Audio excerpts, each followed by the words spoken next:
Morning everyone and welcome to the Fife Property Show. This morning's topic is entitled Letting Go from our blog from the Fife Properties website.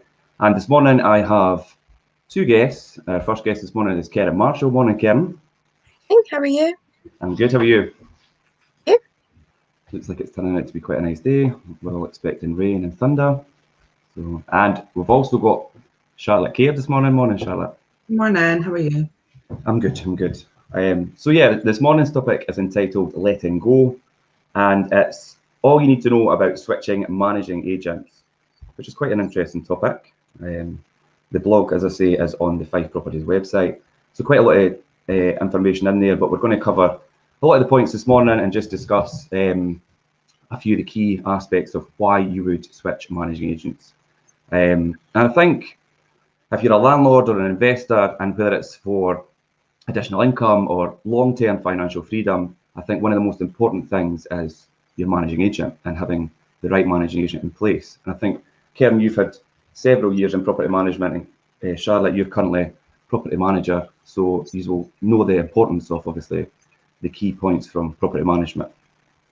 Karen, I think in the past we've had quite a lot of experiences of, and Charlotte yourself as well, of and landlords, investors coming in and approaching us unhappy with service for other agents. Have you had a lot of experience of that in the past? Of course, obviously you need to find the right fit with an agent that's going to suit yourself for it. So making sure that they're giving you the right service and making sure they're also looking after your property. One thing I will say is cheapest isn't always the best. So some landlords have to learn that the hard way, unfortunately, but you have to have a good look around to make sure you're picking the right agent for yourself. Yeah, I think there's always a fee is one of the main topics that comes into question, and I think looking for the cheapest fee isn't always maybe the right answer. I think that service level is quite important. We do a lot of things maybe different to other agents. We have their in-house management service, which I feel is it's exemplary in comparison to others. And there's a lot of external management companies and things, and I've used them myself in the past over the years. And I think obviously doing it in-house is really important. I think it builds up quite a good relationship with your landlords and investors because they've got that face-to-face contact with, whether it be yourself, Charlotte, dealing with a repair or maintenance, or the accounts team dealing with payments of rents. You could always speak direct to the person who's actually dealing with something, and you know who that person is by name. So that's always important, and I'm sure you'd agree with that. Yeah, definitely. Morning, Jim. So I've got quite a few points to pick up on here, and I feel that it's important to feel protected, to prioritise things in property management, and I think that if somebody's feeling disheartened with their management agent, it's usually down to key points in terms of maybe excessive void periods or loss of rent, and I think that's a very important one. That's something, I mean, void periods at the moment, Karen, obviously you're frontline lettings at the moment, and you will experience obviously the high volume of interest we have on property at the moment. But void periods, if you don't vet a person properly for a property, or it's not advertised correctly, that is when you're on the risk of having extensive void periods, and that could be detrimental to the landlord or investors' income. I'm sure you'd agree with that, Karen. Yeah, obviously we have a really high demand just now of people that are looking to go into rented accommodation. So obviously COVID has made us change our procedure a bit. So now we do pre-qualifying before people are even getting to view. So we're getting all their information before they're even getting into the property to at least do a pre-check to make sure they're going to be the right fit for it. So one, we're not taking people out that are not suitable for the property. And it just makes sure it kind of streamlines the process a bit. And we're finding more ideal tenants rather than just having to, and also the demand for rental properties just now is just crazy. Our phone has not stopped ringing with people asking for viewings and to go and see properties, and it means we're getting our pick basically because there is such a high volume of interest for one property alone. Yeah, I mean, demand is very high at the moment. I think, God, in the 10 years I've been doing lettings, I don't think I've seen it as busy, which is good. And I think, as you say, the vetting process, I think obviously COVID and the lockdown restrictions and things have brought in, we always pre-qualify people anyway, but we've done that on another level over the last year, and it really just lets you It does streamline things, and it does give you the opportunity to cherry pick the best people for tenancies. And I think, but the vetting process is very important. I think if you do that wrong at the beginning, it sets the tone for the entire tenancy if you don't put the right person in place. And it makes it harder for us to manage the property. It causes the landlord stress in the fact that obviously they're having to then deal with issues that are coming through this tenant in the property. And I think obviously the vetting procedure is very important. The pre-qualifying questions I think that we do at the moment are amazing, because before the person even views the property, then we already know what the circumstances are, and that, like I say, you could filter them out. So the people that you're taking through the door for viewings, Karen, are already ready to go. They've got everything. You've got all their information. So yeah, and I think that's very important. And then pre-qualifying questions. If there's another property that comes up that they were suitable for, you have all the information there. It cuts down the time of having to vet loads of other people, knowing that you've got somebody there that could potentially go into another property. Definitely, that's a really good point, Charlotte. I think that I didn't always like saying that, oh, I've got to landlords and things, I've got a big long list of people that are waiting to take property, because lettings is so fast paced, and I mean, from 1 week to the next, you wouldn't have the people that were looking 1 week looking the next week because they'll have moved on to something else. But because there's such a short supply of property at the moment, we do have a bank of people that are all pre-qualified and looking for property. So if we have a 3-bedroom house coming on, or a 2-bedroom flat coming on, we know, like, oh, I've got so-and-so that was looking and they lost out another one, and the 9 times out of 10 at the moment, they're going to still be looking because of the limited supply of property. So yeah, that's a really good point, Charlotte. And then, I mean, we had one just within the last couple of weeks that, to be honest, it didn't touch the market at all. It didn't need to launch. It didn't need to go on any websites, because as soon as the tenant moved out, I was like, I have somebody for that, and they're moving in next. and that's there's just such a high demand. There is. But yeah, the pre-qualified tenants at the moment is amazing, because, like you say, that we're not even having to get to the market before we know who's going to be going into one, and they're already pre-qualified. So yeah, brilliant. Charlotte, overcharging for repairs and unnecessary expenses incurred, I think, is something that obviously you deal with every day, trying to monitor contractors and what they're charging. I think at the moment that's an issue due to the fact that the rise in costs. I mean, the rise in materials now, I don't think everybody realizes the amount of the cost of materials has increased nearly 50%. There's a lot of factors to that, obviously. But when you're getting the quotes and you're like, oh God, 6 months ago that would have been half the price. So it's kind of managing expectation as well, in a way.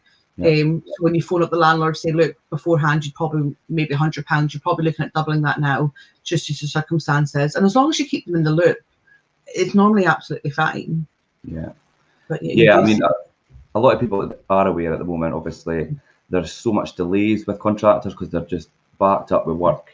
I mean, we've got quite a good contractor list with a lot of local contractors, and we've got several of each contractor, and still we find that we have got a lot of backlog with repairs and things. There's Jim saying, yeah, that's a good one, Karen. Marmin Drive, Jim purchased a property yesterday, and we already have a tenant lined up for that. So I mean, that wasn't the one I was talking about, but yeah, that was a great one too. I had a tenant within like a few days of it going on the market. But again, obviously, it's because we have that bank of people that are looking. So yeah, that one didn't even go on the market. So but back to repairs and maintenance and things and contractors. Like you say, it's managing expectation, and obviously, if things are going to be taking longer or cost a little more, it's keeping landlords in the loop as to what that cost is going to be, what that timeline is going to be. And I think communication that brings us onto is key. And one thing I think that if there's a breakdown in communication while you're managing somebody's property, could really just set the tone for the end, basically. And that's one of the things that I feel a lot of people come to us sometimes and think, I'm not getting the service that I was promised from another agent. And a lot of the time it's communication. There's such a breakdown in communication, and it's maybe not necessarily something that they've done, but they've just not communicated what they're doing, whether it's good news or bad news or or just keeping them up to date, or even just checking in to see how things are. Communication is really key. And also, I think that a big point just at the moment is inspections. In the last year, inspections, now we have a backlog of inspections due to the fact that we've not been able to enter people's property. So, and we're working through that at the moment, but inspections are an important part of management. And I'm sure, Karen, you've done a lot of inspections over the years, and Charlotte, you're obviously tackling the backlog that we have at the moment. And we're working through them, and that's good that we're actually able to do that now. And we have done for a little while, and we're starting to get back on track. And I'm sure a lot of other agents will have experienced, or every other agent will experience the same thing. But how do you find the importance of inspections, Charlotte? Oh, massive. You know, if you don't have them, you don't know what's going on in the property. And it's a good way of interacting with the tenant as well, because sometimes you only speak to them over the phone. So, you know, building up a relationship with the tenant so they can come to you if there's issues. So yeah, massive. And as well, like you say, we've got a backlog. The landlords just now, obviously, they're like, oh, can we get our inspection done? And all we say is, we're working our way through the backlog. You'll get it in, you know, set amount of time. And they're happy with that, as long as you keep them in the loop. Yeah, I think inspections are great for picking up on all the little points that you'd otherwise be unaware of.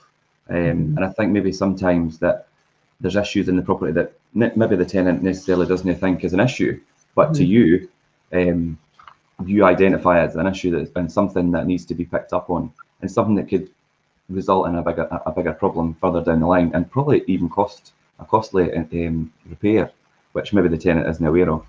Just a couple of guys joined. Morning, Jimmy, and morning, James. How are you guys?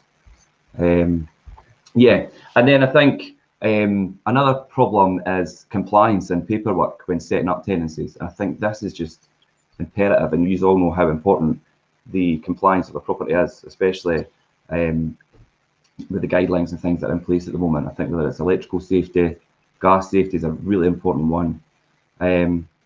Smoke alarms and things as well. And that's another thing that's good for inspections, is picking up on whether these things are still in place. Smoke alarms, carbon monoxide detectors. Karen, you set up quite a lot of tenancies, and you know the importance of obviously the property's compliance and having safety certificates in place. I mean, do you want to just run down a few things that you are obviously putting in place before you start up a tenancy? Obviously, you have to make sure that you've got all the relevant safety certificates in place before we can even move a tenant into a property. So we're looking at the electrical safety certificate, so your EICR, your gas safety certificate, Legionella risk assessment, PAT test if you've got any appliances. Like, there are multiple certificates that you do have to make sure you've got in place for it. And that's before your tenant starts. So there are a few, like a gas safety check, you can usually have them done quite quickly, but obviously an EICR, you're looking at potentially getting some smoke alarms in, a possible RCD board change. There's various things that come into factor with them. So I'd say you definitely have to allow yourself some time and budget for it, because EICRs do not usually come particularly cheap. So you have to make sure you're like allowing that time to have all that in place for then your property to be on the market. So you are minimizing your void periods, because when you're bringing your property to the market, it's ready to go. Because chances are there's going to be people interested in it as soon as it hits the market. Obviously, we've changed slightly just with COVID, obviously, and the demand on the market. Before, we would put properties on the market when the tenant gave their notice in, but just now I'm having to hold off until maybe like a week before, just getting so much interest in them. So it's literally by the point where the tenant's in out, I have a waiting list of people. So I need properties that are like ready to go, because people are ready to go. They want to move quickly. So you have to make sure your property's compliant so we can actually get them in the first instance.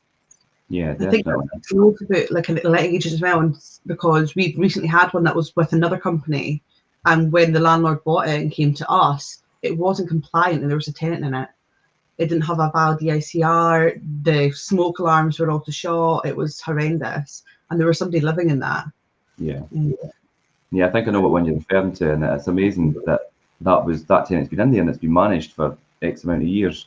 And all these compliance issues have not been overlooked, and obviously, thankfully, nothing's happened in terms of any detriment to the tenant, but it could have been a lot worse. And the thing is, if your managing agent doesn't have those things in place, it ultimately falls back on the landlord. So the landlord's got a lot of trust in the managing agent. So it's their duty and it's their job to make sure that these things are all in place. But that's an interesting point, Kieran, that you make. Obviously, we are obviously discussing about the pre-qualifying stages of a tenancy or on a tenant. But likewise, the property has to be ready as well, and it needs to be checked over and everything in place. And sometimes if we're having a property brought to us that we've not let previously, then it either needs to be up to scratch or in the process, or we need to be allowed free rein to put everything in place to move things forward quickly. Comment from Jim here. Jim, I take it you're buying quite a lot of properties at the moment. Jim said he's got a 1-bedroom Bonnygate completing the refurbishment in the next 4 weeks, and he's got another one, Kirtland Walk, exchanging later this month. And the refurb on Memorial Road. Jim, the refurb on Memorial Road. Nearly done. It looks amazing. It's amazing. Yeah, and that just shows, obviously, like Jim's saying about all the refurbs and the turnaround on those ones, which obviously we are managing. And it brings you back to, obviously, and the level of finish as well, not just the compliance. I think you need to have things at a really good level of finish in order for tenants to live happily in a home, rather than just, it is their home, it's not just a stopgap 9 times out of 10. So it's good to have properties that are finished to a high standard, complying, and likewise have the tenants in place that are pre-qualified. Well, the higher of a standard that you're putting your property out at, somebody coming in and viewing that can see that you're looking after it, and you're going to attract a better level of tenant. Because if you've got somebody that's like a nice tenant and they've come from a nice home, they're not going to want to move into somewhere that's not nice. So something that's fairly freshly painted, the floorings in condition, the bathroom and kitchen aren't very old, just something that has been looked after. You're then going to attract somebody that's then going to want to look after it more as well, just because you are putting a higher standard. Yeah. Let's talk about like long void periods and high occupancy rates and the relationship between them. Long void periods can be avoided, and I think the main way of doing that is having a property turned around quick, having a standard where it's going to attract good tenants, and being able to move things forward. And I think if it's at that level, like you say, you're going to have a longer term tenant in place because they're going to want to live in it longer term. If somebody's in a property where they feel there's maintenance issues that are constantly ongoing, they don't feel like it's their home, then they're going to move on, and you're going to move in the next tenant and they're going to have the same issues. So rectifying it in the first place is going to limit that void period, because as a landlord or an investor, you don't want extensive void periods on a property, because then ultimately it's a loss in income. And that obviously results in high occupancy rates if you've got all these things right, and everything lined up properly. And I'm sure you guys would agree with that. And that's what that is what we do on a daily basis. And I think, Charlotte, like you say about Jim's talking about his refurbs and getting these new ones ready, and you've been project managing quite a lot of them as well alongside him. And there was one in the past, I think the one at Park Hill. It was really nice. It was really nice, and it wasn't long. I think it was a 6-week refurb. It was taken back to the sheer bare bones, and every single thing in that property is spanking brand new. Even the boiler, radiators, new fuse boards, even the light pendants, sockets, everything was brand new in that property. And like Jim said, he's got, I think, another 3 or 4 right now getting the same treatment. So the thing with Park Hill as well is that there was a tenant in there for 10 plus years. 20 years. Something crazy like that. Yeah, and there was a few general maintenance repairs that were required throughout that time. And now it's been turned around, brought up to date, and Kieran, you put a really good tenant in there actually. So it just shows that's the whole process and how it should be done. And I think some landlords, when I go out to speak to them and we talk about the compliance and things that need to be done, some of them look a bit daunted, especially if they're new and landlords or investors. But what you need to try and do, or what I do, is reassure them that that's what we're here to do. And that's the whole point in a good managing agent, because they take the stress and the responsibility of having to make sure all of that's in place. And to us, I think it's a daily routine. It's our job, and it comes like second nature to us. And I think you'll agree that Whereas to somebody that's new to it, you might think, God, I've got all this to think about. But I think once you do it for a certain amount of time, it does become a bit second nature. I think keeping up to date with all the new compliance and things and regulations, because they do change. I mean, over the last couple of years, I'm sure you'll agree that there's been quite a lot of changes in compliance and legislation, but we keep up to date with it quite regularly. I think obviously a big one at the moment, Karen, we were dealing with the changes in obviously notice periods and things, which if you weren't wise to the fact, then you could find yourself in quite sticky situations. There's Paul King. Morning, Paul.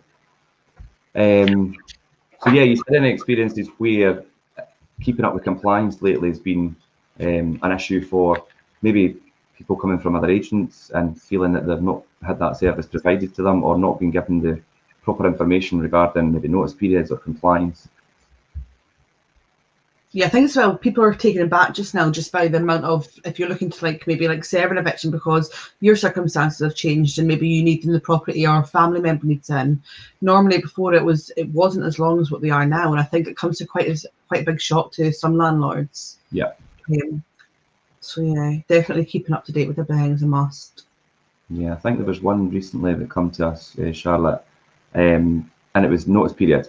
And they hadn't been informed of the correct way to do it, and they were totally stumped. They were like, "What do I do?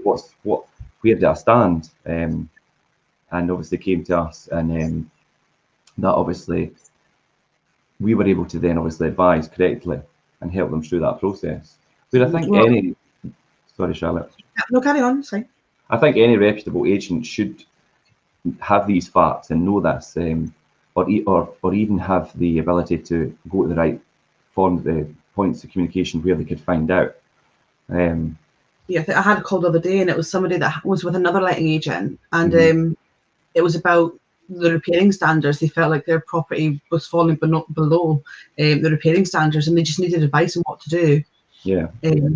And instead of going to citizens' advice, they phoned us because they had seen that obviously we talk about it quite a lot. Yeah. So because of our wealth of knowledge, they were able to come to us and ask us what they should be doing. Yeah, definitely. Paul saying, can you tell me more about the refurb and project management? Definitely, Paul, if you want to contact me direct, we can have a wee chat about that.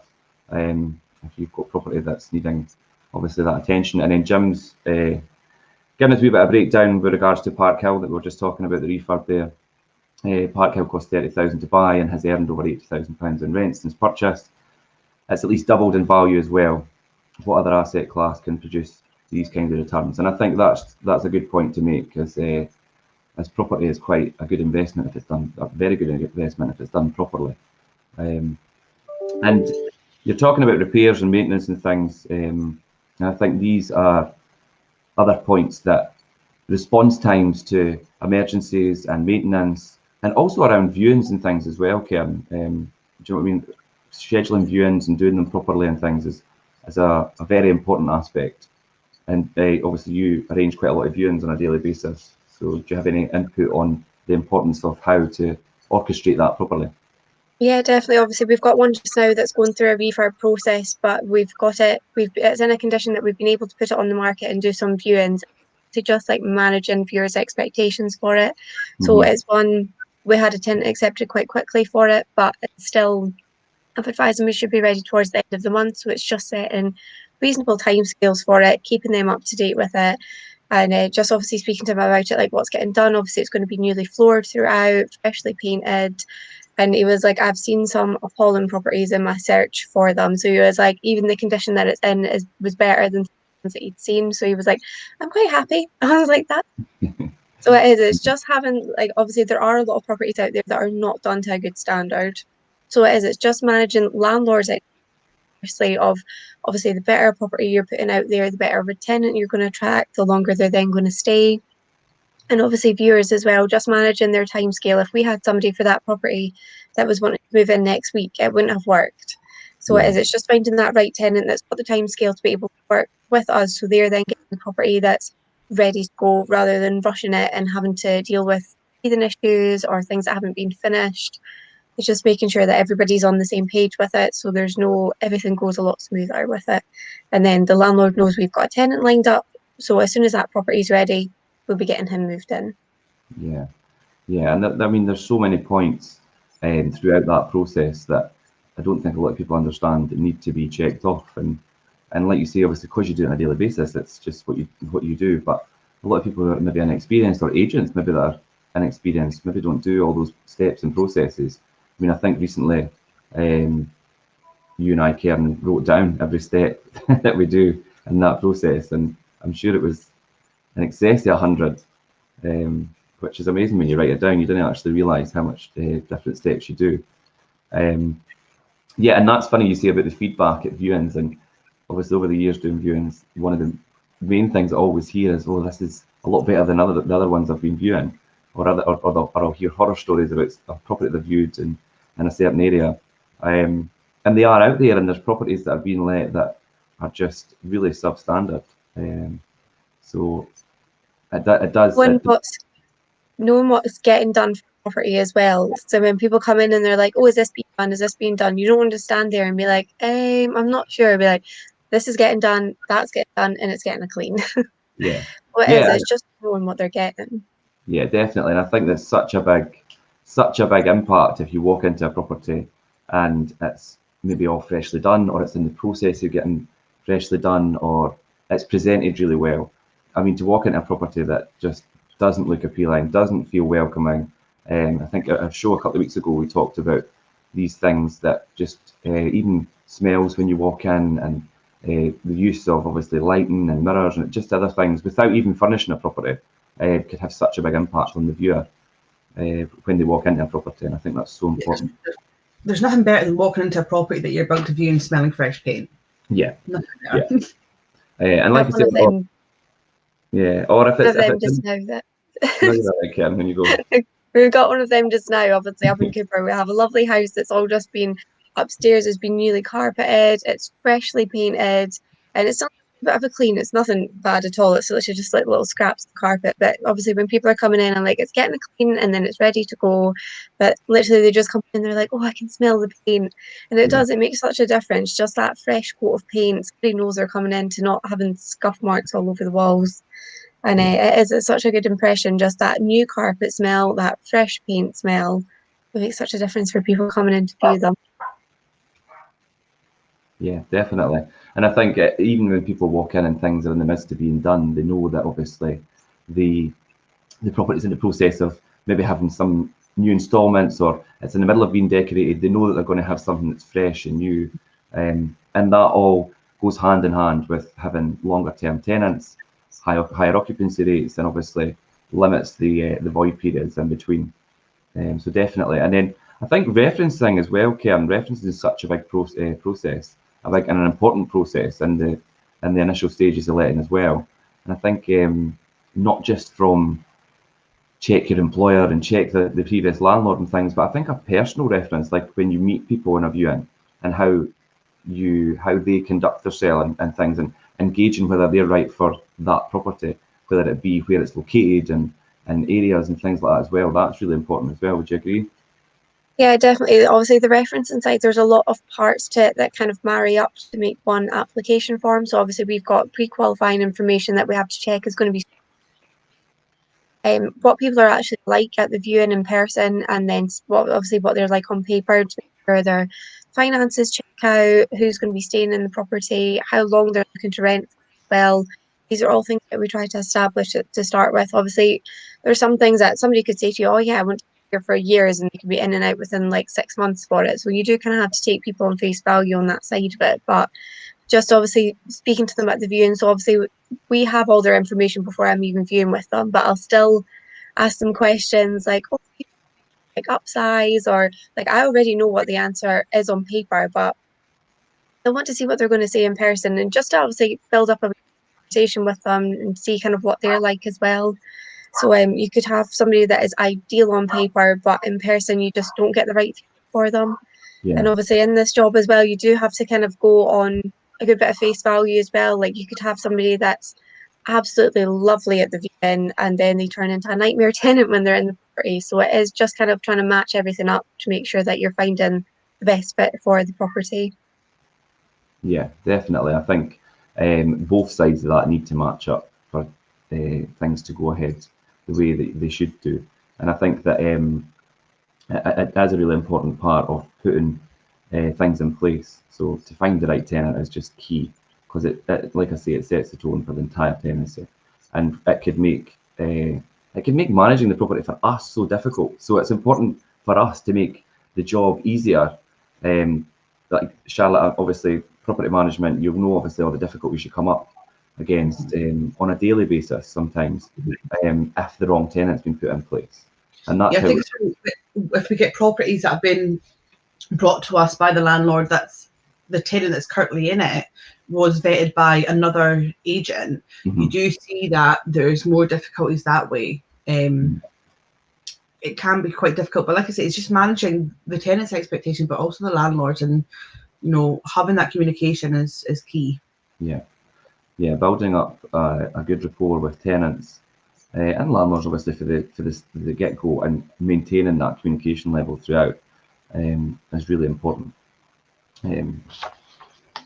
Jim's obviously commented here about his refurbs. Once all my refurbs are done, the bank is lined up for to finance the assets, leveraging the return from 10% to 25%, and off we go again for the next 10 properties. We look forward to helping you manage them, Jim, or managing them for you. So yeah, there's a lot of important aspects in it. Back to the initial setup of tenancies and things, and the referencing, tenant ID and referencing checks obviously are really important. The energy performance certificates, safety certificates, and inventories as well. We've been talking this morning about how important it is to have a property that's up to compliance, it's finished to a good standard to attract a better tenant. And it's also very important, I mean, they're not mandatory, but the importance of an inventory at the beginning as well, to keep everybody obviously that's involved, whether that be the tenant and the landlord, and safeguard everybody from the get-go. The inventories, Karen, obviously you set a lot of them up and put in place, and there's some people who, although we've explained to them extensively the importance of an inventory, don't have one in place. And obviously that this could result in issues at the end, and it's not until they get to that point that they realise the importance of what it was. And do you have any examples of that, Karen, or even Charlotte as well, because you do well at the deposits and things, Charlotte?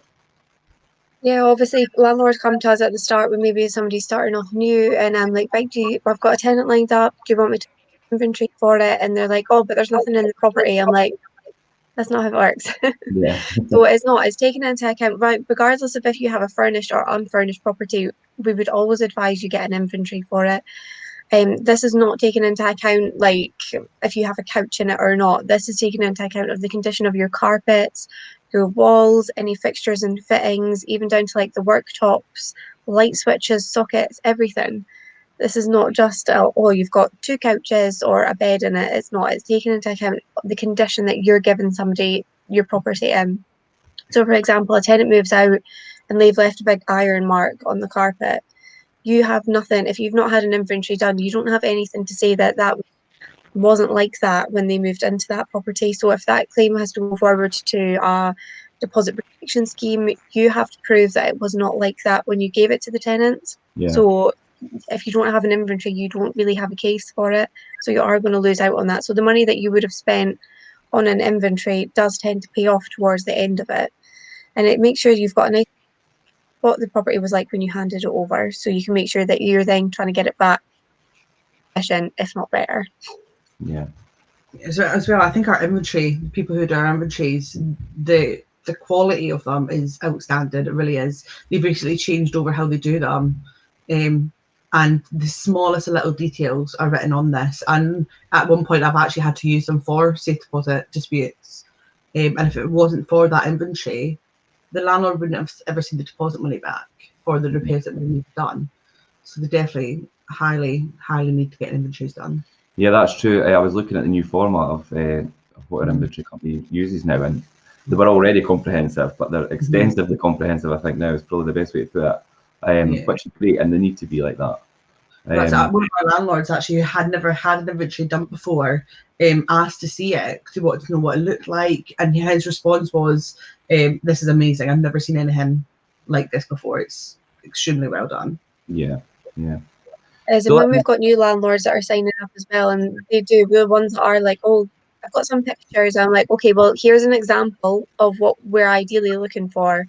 And they're like, oh, okay, could you just arrange that, please? I'm like, yeah, that's fine. Because it's so extensive that they do our reports for us for the inventories. They do a really good job, and it is very comprehensive and very detailed.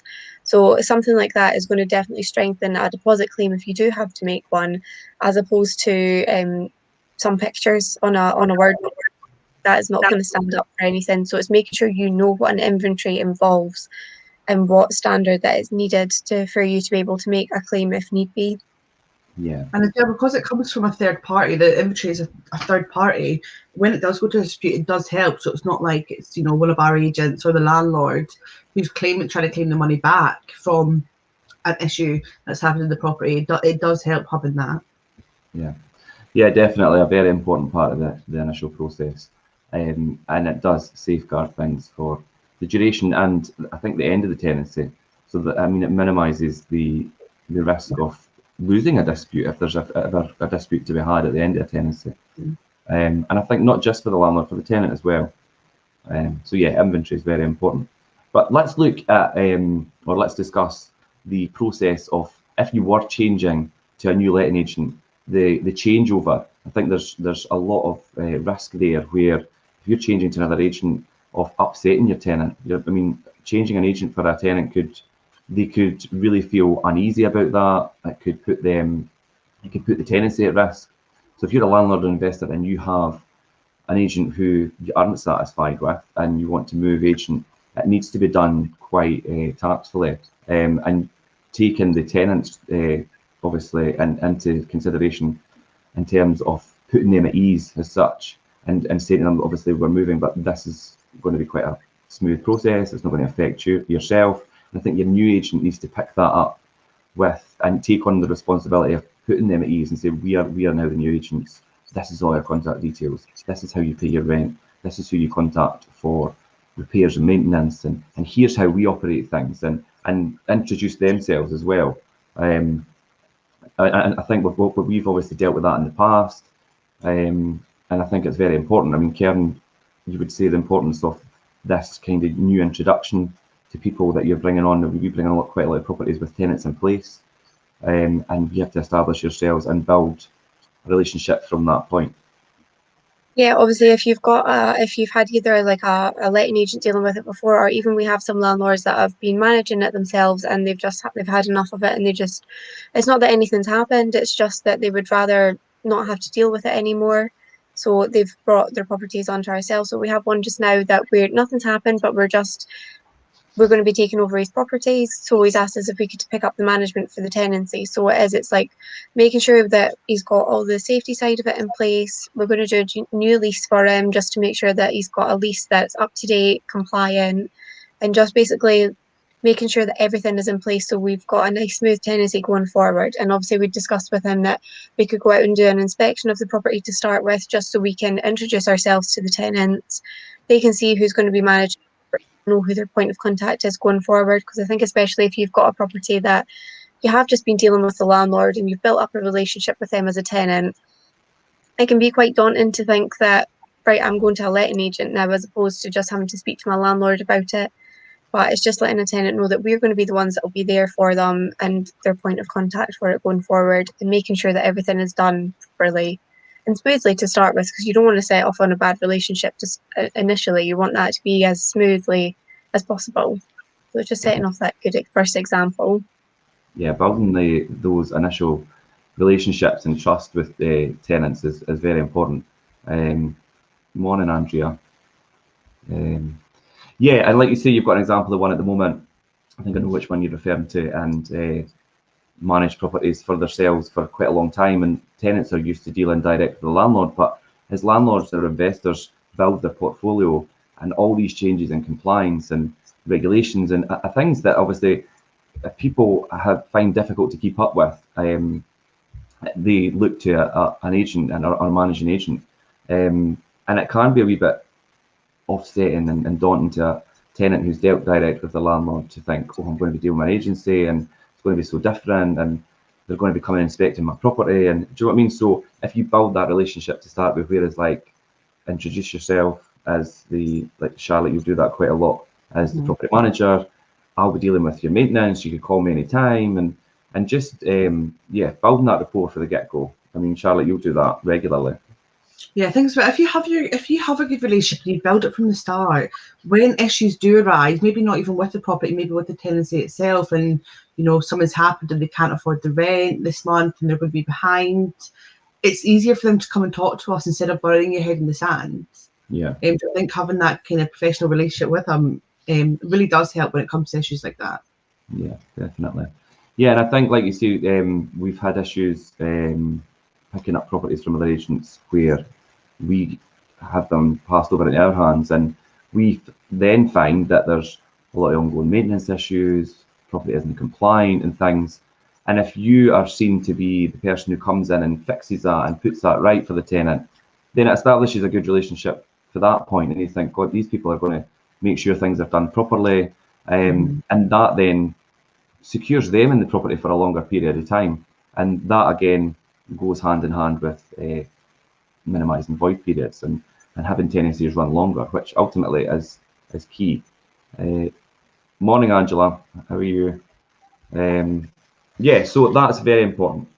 I think that the changeover process is something that needs to be done with a lot of care and I think thought for the tenant, especially or tenants if you're bringing on several properties. And I think as the current compliance and things does change, we're seeing a lot of landlords and investors come to us for that service, because that's what we are here to do. Charlotte, I think the aspect of safety certificates and things is quite important.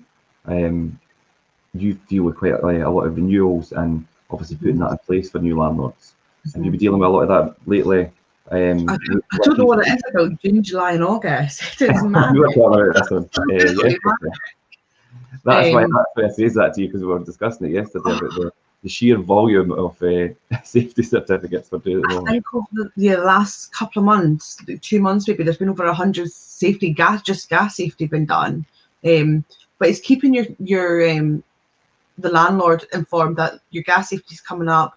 Do you have somebody that you use? Do you want us to organise it? We can organise it. This is the price. This has been done. We'll send you a copy of it. It's completely out with your hands. We'll get it sorted. We notify the tenant, and then obviously the company we use for gas safety, you can call them up if they're slightly overdue because there's a backlog, and they'll get it done super fast. And they can let us know if there's any issues with the boiler that they can see, if all the carbon monoxide detectors are in place, everything like that. It's really important. Yeah, that's as I say, I brought that because we spoke about it on Friday. But I think as well, because we're hitting that point where when EICRs and electrical safety come in, obviously that's come to that point for renewal. So a lot of our managed properties have them obviously being renewed as well at the minute. So yeah, there is quite a vast amount of safety certificates getting done. But it's so important, especially gas safety in a property. Again, and coming back to the changeover, and I think things need to be done in terms of key exchange and things as well. I think is an important one. And it says in the blog, and I read it, about obviously not writing the address of a property on an envelope with keys in it.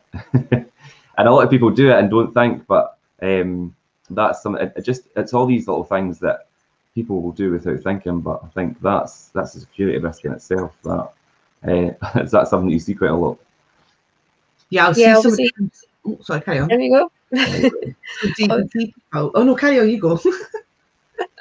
I was just going to say, obviously, when people first bring on their properties, they'll come and bring us in keys for it, like, right, on you go with it. But they'll have like the tag written on it, like with the full address, and I'm like, oh no, that's so bad. Like, don't do that. Obviously, we have a system in place that we reference them up, so we know exactly what reference code matches up with what property. So if those keys are like sitting on a desk and like nobody's going to know what they're for apart from us. So it's just taking that safety measure just to not put the address on the keys for it.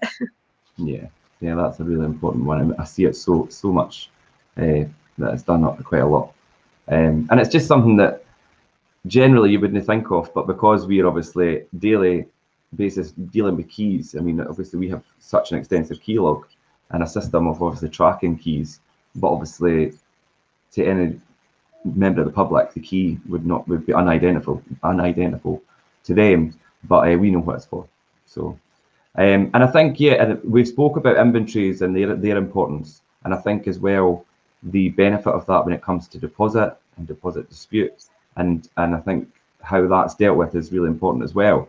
I think a lot of 9 times out of 10 when we get maybe private landlords and things coming to us for the first time who want to start using a managing agent, it's amazing to discover that the deposit's sitting in their bank account and it should be in a deposit scheme.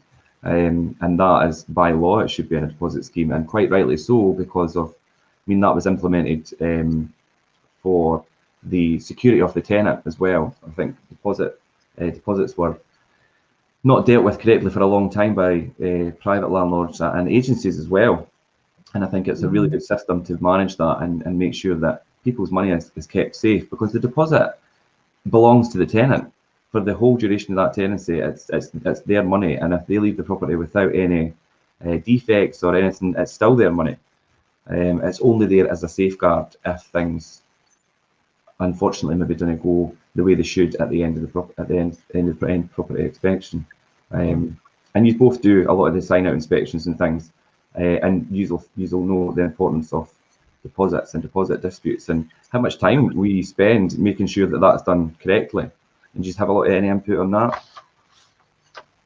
I think for like deposit disputes, I can spend 6 hours going through evidence, trying to get evidence together, generating it all, putting it into the system, making sure that we're complying with everything, making sure that the landlord is made aware of everything. It can take hours. Yeah, it can be quite a long process. But to safeguard ourselves, to safeguard the tenant, and also the landlord, it's really important. I mean, deposit disputes is something ideally you want to avoid. Karen, you've dealt with a few over the years, and I think that some landlords that don't appreciate the time that we put in making sure that that is done properly, and if there is something that possibly needs to be claimed against, the work that goes into that. Because it's really extensive. We have to make sure that we're doing our process right to make sure we then have like the evidence to back up what we're for. Obviously you do get landlords as well that'll want to claim for every single little thing, and it's trying to manage their expectations on that as well. Like you obviously have to allow for like wear and tear. If you've got a tenant that's been in the property for years and they've left scuff marks on the wall, or there's little bits of wear and tear, maybe a hinge is snapped on a cupboard, like you can't claim for every little scratch that's there. Because I mean, at the end of the day, it's somebody living in a property, like there is going to be little, I mean, you get little thinks and marks on the walls just as you're walking past, you scuff it with your shoulder, these things happen. So it's general wear and tear. Exactly. So it's managing landlords' expectations of that, and obviously if there's something that is justifiably claiming for, then got an inventory to show that it wasn't like that in the first instance. We have a sign out report to show that it was like that when they have moved out, and we have the evidence both written and photographed to make sure that we have it there to justify what we're claiming for. And tenants will still argue black and blue in the face, but well, they should be getting their money back, when the reality is they shouldn't for some. But it's with like obviously a deposit protection scheme, which is an unbiased system, which is obviously there to both safeguard the tenants and the landlords. So they are evidence, they are, rather than just taking somebody's word for it, like, oh no, I should get my money back. It is right, this is what it was like, this is what it's now like, this is a fair claim for it. So it's doing an unbiased opinion that both benefits the landlord and the tenant, so they're getting the correct back. Yeah, definitely. I mean, we use Safe Deposit Scotland. There's 3 different deposit schemes in Scotland, but Safe Deposit Scotland we've worked with from the beginning, and it's so important and to have that third party and that impartial advice and decision making process when it comes to deposits. I mean, I remember when deposits weren't in a deposit scheme, and it was a very different process, and it was difficult to then try and negotiate and mediate between what the landlord expected and what the tenant expected. And like you say, it's managing expectation. Andrea says here that there are many people out there who think that being a landlord of a single property is easy, but then find out the hard way that it's better to let someone manage it for you. And that's a brilliant point to be made, because some people do think, oh, I'll let property, it'll be easier. But they just don't understand there's so much more involved in that. And there's a lot of law and legislation tied in with that. And to be a responsible and respected landlord, you need to abide by it or have a reputable agent do that for you. I think that's very important. And then that brings me to things like documentation and tenancy agreements as well. Obviously, in recent years, the new private residential tenancies come into force across Scotland, and the changes in that and the initial notice periods and things, but then obviously dealing with the recent changes with the Coronavirus Act and those notice periods and things as well. If you don't have the right paperwork, and that's another thing that we see quite a lot coming from other agents, that the tenancy agreement that's in place isn't always the correct paperwork. And if we ever need to look to serve notice or things like that, you leave yourself wide open for the tenant to possibly have a bit of a dispute with yourself, the landlord or the agent, about how the initial tenancy was set up. So yeah, tenancy agreements are important, Karen. Obviously, you deal with them quite a lot. Have you had any difficulties with the new private residential tenancy, or people coming to you which should have the private residential tenancy because they moved in that time frame and they don't? Too bad. It's more just managing, like, for example, like a new landlord comes on, it's managing what their knowledge of it. So quite often they'll be like, oh, is it 6 months secure tenancy? I'm like, no, it doesn't work like that anymore. Or oh, how much notice do they have to give me? So it's making them aware of obviously what regulations are in place for obviously tenancy agreements, or we'll have is more so tenants that don't really understand what tenancy agreement that they're on. They're like, oh, I have to give 2 months notice, or oh, I'm tied into a year's worth of lease. And I'm like, no, you're not, that's illegal. So it is like, obviously the tenancy periods just run on like a month to month basis now. There are no fixed terms anymore, and if someone wants to leave, it is just 28 days notice that they have to give. Yeah. So obviously it's making sure that landlords are aware of that, because the amount of them that come in and they're like, is it 6 months initial period? It's like, no, not anymore, I'm afraid. So it's just managing expectations and making sure that that documentation is then put in place right from the start. Because obviously if you do come around to the point of that you do perhaps have to serve notice for a particular reason, that obviously that you've got grounds to do so, and you have a lease that makes sure that you can actually do that. Yeah, you brought me right on to the next point, which I was going to bring up, was if you're serving notice and things, if you don't have the right paperwork, or if you do have the right paperwork, is doing it correctly and serving it on the right grounds. You can't just turn around and say, I'm taking the property back. You need to have reasons for doing that, and they need to be served correctly. And there's different notice periods for different reasons for serving notice. Charlotte, you deal with a lot of notices and things over the last few years. Yeah, I think just now as well, over COVID, there's been like obviously a massive increase in rent arrears. People, have been struggling a lot recently. And I don't think what the landlord does know, if they ever were looking to evict because of that, it's a 6 months notice that they must give now. Yeah. And obviously when you tell them this, all hell can break loose sometimes. But what else? So because selling a property as well, if you're looking to sell, it used to be 28 days. It's now 3 months. So it's managing everything to let the landlord know and keep them updated. Yeah. Again, communication and making sure that everybody involved knows the right processes involved. And Jim makes a good point there as well. All the more importance of getting the right tenant in the first place. And I think a lot of it all comes back to that initial stage of finding the right tenant and having them referenced and in place properly at the beginning. But I just think obviously that the paperwork and thing is as important at the beginning as it is to be able to do that at the end.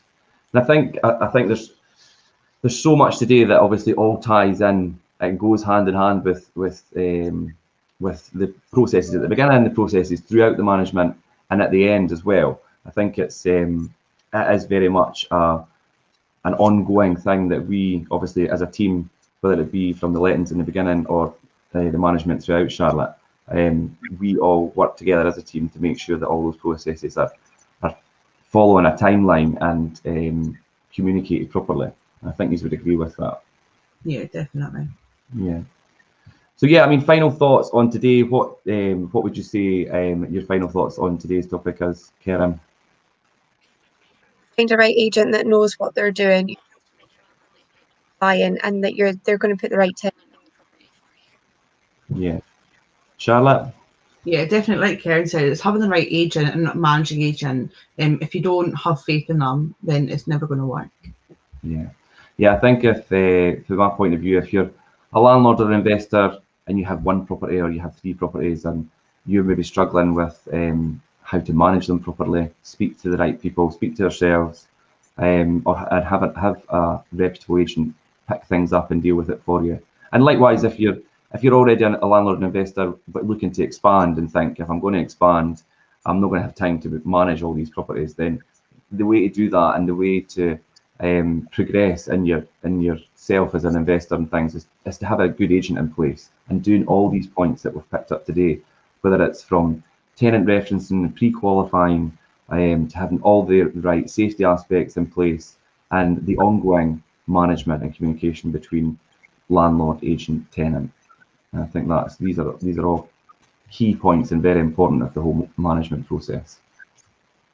So thanks for joining me this morning, guys. That was great. A really interesting topic actually, which opened up quite a lot of discussion with regards to how important managing a property is. Yeah. Yeah. So yeah, that's an hour, guys. We could have talked on probably for another hour, but we'll wrap up there for this morning. And that was great for joining me. Thanks very much.